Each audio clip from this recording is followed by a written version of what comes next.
Right, the famous ET chase when you're going down the terraces and you kind of come out the houses, then go around and then start going down, which everybody loves that part. Everybody's watched it a million times, at least I have. How many times did you do that? About a week's worth of shooting to do that. A week? Yeah. You did that every day for a week? Yeah. Just that one piece? Yeah. There was a lot of sitting around too. Okay, yeah. But you because we would do certain things, then the principals would come in and do their shots. Right. And then we would go and do our thing, and then they would come and do their shots. Yeah.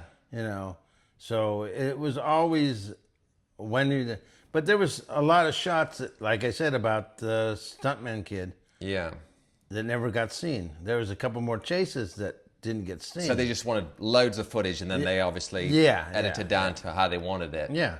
I mean, you must have been pretty stoked yourself when you first saw that, right? Was you like, or did you want something else in there, or? Yeah. The wild part is, we living in Southern California end up doing commercials or other things that are for external use, like for Asia or even Europe, that we never see. Right. But we've done things, and then so we did this movie with this thing about an alien that we never saw. Right. When we were riding the bike, it was just an aluminum duck shaped like an L with a blanket wrapped around it. So it wasn't even ET. It wasn't ET. You didn't even know what he looked like. No. At the end, I did, because I was at the studio. Okay. More than the other kids. But everybody else went on their happy ways. Yeah. And But and truthfully, it was pretty hokey. We didn't really think anything of it, and then they say, "Hey, we're doing a studio premiere. We want you guys to come." Yeah. Seppi was Elliot. Right. Bob was his brother. Yeah. I played Casey Melton's character, Greg. And then... you got the earphones on, right? Yeah, the earphones and the red hat. Yeah.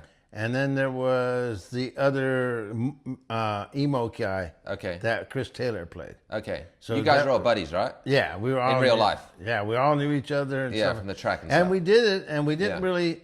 It didn't... Because it was 4 months later, and then I get this phone call. You want to come see this?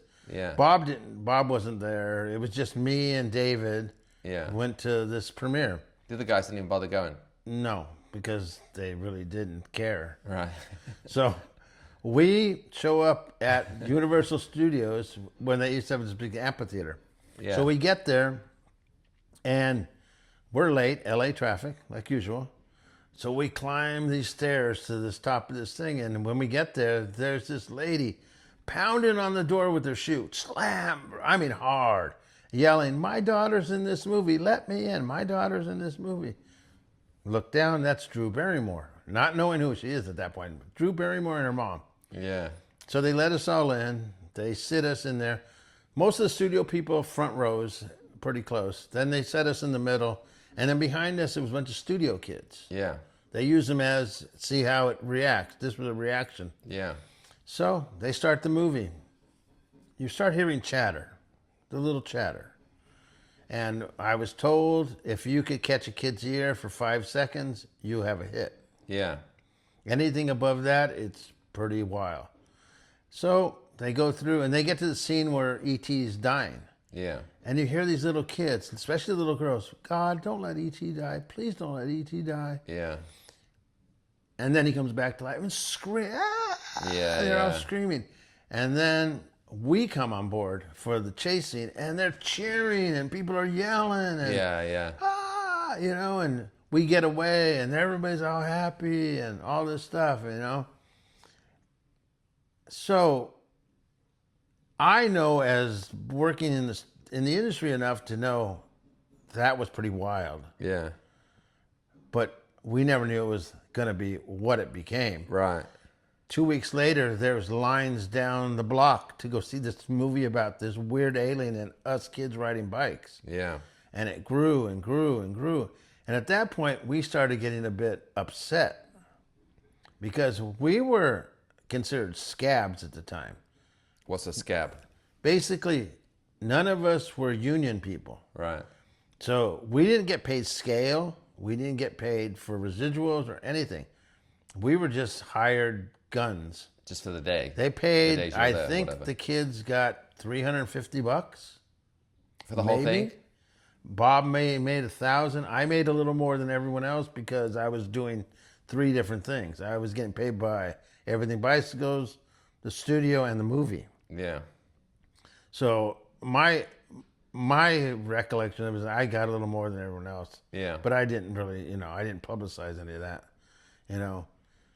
But somebody's mom, and I think it was Seppi's sister and somebody's mom and myself kind of got on Steven's ass. Yeah. And said, hey, there's all these kids doing this stuff and they get no recognition for it.